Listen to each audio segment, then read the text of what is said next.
Domin haɗa irin waɗannan hotunan abu na farko da za ku fara yi shine za ku shiga cikin browser da kuke amfani da shi kamar haka. Bayan kun buɗe browser ku kamar haka sai ku rubuta bin AI image generator.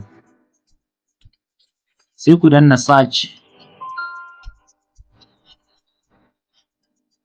Bayan kun danna search wannan fiskan ne zai fara kawo muku sai ku zo ku taɓa wajen link ɗin nan. So bayan ya kawo muku wannan fiskan da ke ni already na riga da na yi register da email ɗina, so ku a daidai nan gurin za ku ga join ne. To sai ku zo ku taɓa wajen join ɗin nan zai kawo muku daman da za ku sanya email naku sai ku yi sign up da su.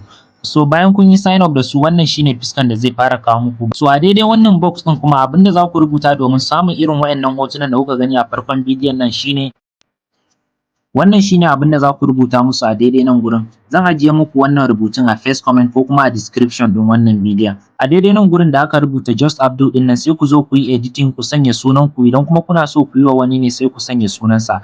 Bayan kun gama editing ɗin kun sanya abin da za ku sanya sai ku zo ku taɓa wajen create ɗin nan. To sai ku ɗan jira kaɗan, baya ɗaukan wasu mintuna da yawa, iya 'yan sakanni ne. So gashi nan ya bayyana. So wannan shine result ɗin da ya bamu kamar yadda kuke gani. Kun gan su? So idan kuna son saukewa kuma sai ku zo ku taɓa ɗigon nan guda uku ga alamar download nan ta bayyana sai ku yi downloading ɗinsa. Ina fatan kun ji daɗin wannan sabon bidiyon, sannan kar ku manta da danna wannan bidiyon alamar like, sannan ku danna alamar subscribe tare da danna alamar ƙararrawa a YouTube channel namu domin samun bidiyoyinmu da zarar mun ɗora. Sai mun haɗu ku a next video.